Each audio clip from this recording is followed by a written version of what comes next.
Shalom, selamat datang di artikel View. Assalamualaikum warahmatullahi wabarakatuh.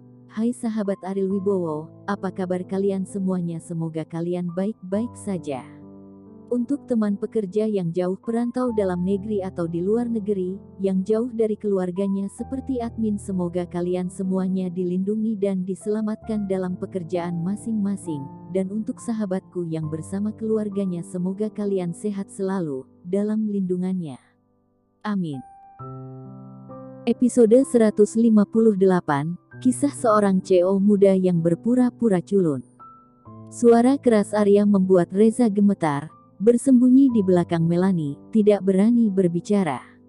Tapi apa yang terjadi dalam masalah ini, Ariel sudah jelas tahu.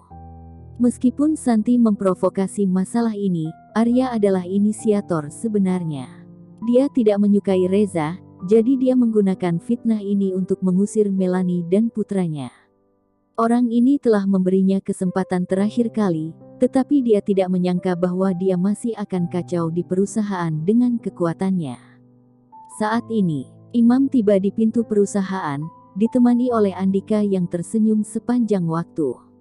Sejak Andika menjadi ketua keluarga Wijaya, dia telah mencoba banyak cara untuk membangun hubungan dengan Imam, karena proyek LKK Tekno Sains sekarang hampir menjadi kehidupan keluarga Wijaya, dan kerjasama ini ada di tangan Kauri. Semua itu bukan hal yang baik, jadi dia berharap setelah semakin dekat dengan Imam, dia dapat mengambil alih proyek Kota Barat sendiri. Karena pengalamannya sebelumnya, Andika tidak berani menyebutkannya secara langsung. Satu-satunya cara untuk menyelamatkan keluarganya adalah dengan menggunakan berbagai cara dan berbagai metode untuk menyenangkan Imam, tetapi sayangnya efeknya sangat kecil. Tetapi dalam kasus ini, Andika masih tidak menyerah. Keduanya masuk ke perusahaan. Ketika Imam melihat Ariel, dia tercengang. Mengapa tuan muda ada di sini? Imam tahu banyak tentang kecelakaan keluarga Wibowo baru-baru ini. Arjun menjadi orang lumpuh, dan Hengki meninggal. Dia mendengar bahwa bahkan wanita tua dari keluarga Wibowo meninggal. Dengan dukungan Sari, Arjun dapat menjadi kepala keluarga Wibowo di masa depan, tetapi sekarang setelah Sari meninggal dan Arjun lumpuh, satu-satunya orang yang dapat mewarisi keluarga Wibowo. Tapi itu sekarang Ariel yang kendalikan. Jika Imam memiliki sedikit pengkhianatan terhadap Ariel sebelumnya, maka sekarang, dia tidak memiliki pemikiran seperti itu sama sekali. Dia bekerja untuk keluarga Wibowo, dan sekarang hanya Ariel yang bisa mewarisi keluarga Wibowo. Dia tidak punya pilihan selain setia pada Ariel. Ketika Imam melihat Imam, Andika juga melihatnya, dan keraguan muncul di hatinya, mengapa orang yang tidak berguna ini ada di sini? Dan sepertinya sesuatu telah terjadi. Andika tersenyum ringan, orang yang keras kepala ini mungkin menyebabkan masalah di LKK Tekno Sains. Tepat ketika Andika hendak menonton pertunjukan yang bagus, dia mendengar Imam berkata, "Andika, ada sesuatu di perusahaan hari ini, mari kita buat janji di lain hari." Saudara Imam, Ariel tampaknya telah menyebabkan masalah di perusahaanmu. "Aku akan membantumu," kata Andika. "Direktur Wijaya, apakah Anda tidak mengerti apa yang saya katakan?" "Saya berkata, buat janji di lain hari," kata Imam dengan dingin. Andika ingin menonton pertunjukan yang bagus. Tapi sikap Imam saat ini jelas sangat tidak menyenangkan, dan perintah pengusiran begitu jelas sehingga dia ingin tinggal di sini, yang hanya akan membuat Imam tidak puas dengannya. "Kakak Imam, oke, aku pergi dulu, ayo buat janji lain kali." Andika berjalan keluar dari perusahaan dengan enggan, dan berkata dengan marah, "Bajingan itu membuat saya hampir tidak puas dengan Imam. Lebih baik Anda tidak membuat masalah untuk saya, jika tidak, saya hanya bisa membiarkan Kauri datang dan membawanya." "Apa yang terjadi?" Imam berjalan ke kerumunan dan bertanya pada Arya. Arya merasa bersalah ketika dia melihat Imam. Ini bukan waktu yang tepat untuk kembali. Biarkan dia campur tangan dalam masalah ini, tetapi itu tidak akan berakhir dengan baik. Tapi Arya memikirkannya, dia adalah bakat yang telah digali Imam dengan banyak uang, dan Imam menghargai kemampuannya, jadi dia tidak akan mempersulitnya karena karyawan yang tidak berguna. Saudara Imam, ada sedikit kesalahpahaman, kata Arya. Imam memandang Reza, dan hatinya tenggelam. Dia dipukuli sampai hidungnya membiru dan wajahnya bengkak. Mungkinkah itu sedikit salah paham? Ibu dan anak adalah orang-orang yang diatur secara pribadi oleh tuan muda untuk bergabung dengan perusahaan. Seekor anjing buta, bahkan menyentuh alis tuan muda itu lagi. Ikut aku ke kantor, kata Imam dingin. Arya sangat gembira dan pergi ke kantor untuk dimarahi, tetapi dia tidak akan malu, sepertinya Imam masih menghargainya dengan baik. Benar saja, orang yang cakap diberikan perlakuan khusus kemanapun mereka pergi, bahkan jika mereka melakukan kesalahan, tidak akan ada hukuman berat. Mengikuti di belakang Imam, Arya dengan bangga menegakkan punggungnya. Ariel berkata kepada Melanie, bawa Reza ke rumah sakit dulu, lalu pulang dan istirahat selama 2 hari sebelum pergi bekerja.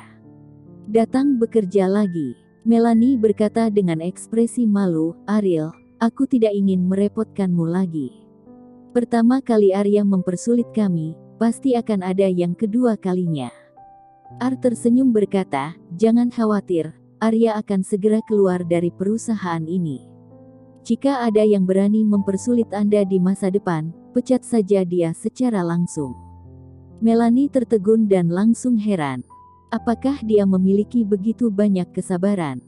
Setelah terkejut beberapa saat, rekan-rekan itu tertawa dan menggelengkan kepala terus-menerus. Dari mana orang ini berasal, dan dia berani mengatakan hal besar seperti itu. Semua orang di LKK Techno Science tahu bahwa Arya adalah orang yang dibawa kembali oleh Imam dengan banyak uang.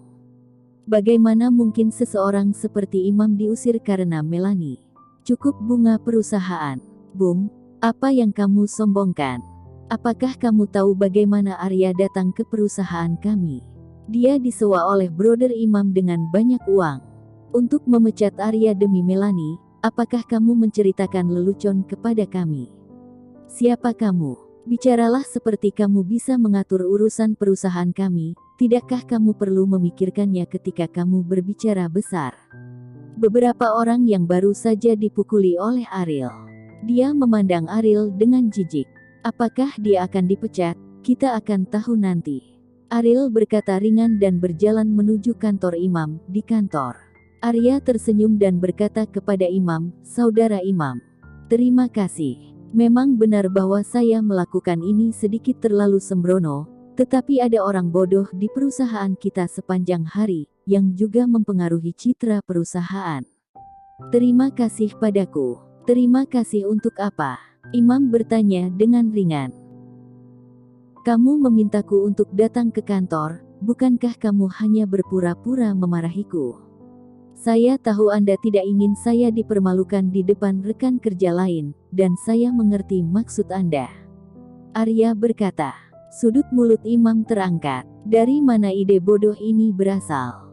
Dia memanggil Arya ke kantor hanya agar Ariel bisa menangani masalah ini dengan lebih baik. Bagaimanapun, identitas tuan muda adalah di Bandung adalah rahasia. Arik, apakah kamu tahu betapa bodohnya kamu hari ini? Kata Imam. Arya masih tampak seperti dia tidak tahu apakah harus hidup atau mati, dan berkata sambil tersenyum, Saudara Imam, kamu bisa memarahiku. Lain kali, aku akan berpikir dengan hati-hati, dan itu pasti tidak akan menyebabkan terlalu banyak pengaruh. Lain kali, Imam menggelengkan kepalanya, apa yang ada di kepala idiot ini mungkin adalah omong kosong. Mengapa kamu menargetkan Reza? Dia ada di antara kamu dan kamu. Tidak akan ada kontradiksi, kan? Imam bertanya. Meskipun Reza memiliki beberapa masalah dengan kecerdasannya, dia tidak pernah menyebabkan masalah, dan dia berperilaku sangat baik. Tidak mungkin mengambil inisiatif untuk memprovokasi Arya. Arya terlihat mendesah, berkata, tidak ada kontradiksi, saya hanya ingin memainkan si bodoh besar ini dan membiarkan dia belajar beberapa gonggongan anjing untuk saya dengarkan, tetapi saya tidak berharap si bodoh besar ini tidak mendengarkan saya. Katakan padaku, idiot seperti ini di perusahaan kita, jika dia tidak bisa membuat kita bahagia, apa nilainya, dan Melanie telah berada di perusahaan itu sampai sekarang. Dia belum membuat prestasi apapun, dan uang perusahaan hanya sia-sia diberikan padanya. Jadi apa yang Anda lakukan untuk mendukung pemalas seperti itu? Arya berpikir bahwa penanganan masalah ini adalah demi kebaikan perusahaan, jadi ada unsur pujian dalam nada suaranya. Kemampuan Melanie untuk menerima memang tidak kuat, dan dia tidak memberikan banyak kontribusi kepada perusahaan, tetapi usia dan lingkungan kerja sebelumnya telah memberinya banyak batasan. Tidak ada hasil, tetapi bukan berarti Melanie tidak bekerja keras. Selama waktu ini, Imam juga memperhatikan kinerja Melanie. Dia sangat serius dalam menyerap pengetahuan baru dan ingin berkontribusi pada perusahaan.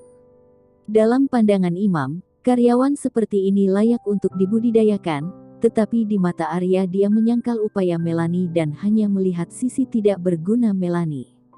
Apa yang kamu katakan masuk akal, tetapi apa yang telah kamu lakukan di perusahaan begitu lama? Kata Imam. Arya memiliki posisi tinggi di perusahaan dan tenggelam dalam permainan ambigu dengan rekan kerja wanita. Memang benar bahwa dia tidak melakukan sesuatu yang praktis, tetapi ini tidak dapat menyangkal kemampuannya. Tepat ketika dia hendak membela diri, Ariel mendorong pintu dan masuk. Arya mengerutkan kening, mengapa orang ini ada di sini? Meskipun dia memiliki hubungan yang baik dengan Imam, dia tidak memenuhi syarat untuk campur tangan dalam urusan internal perusahaan. Bersambung.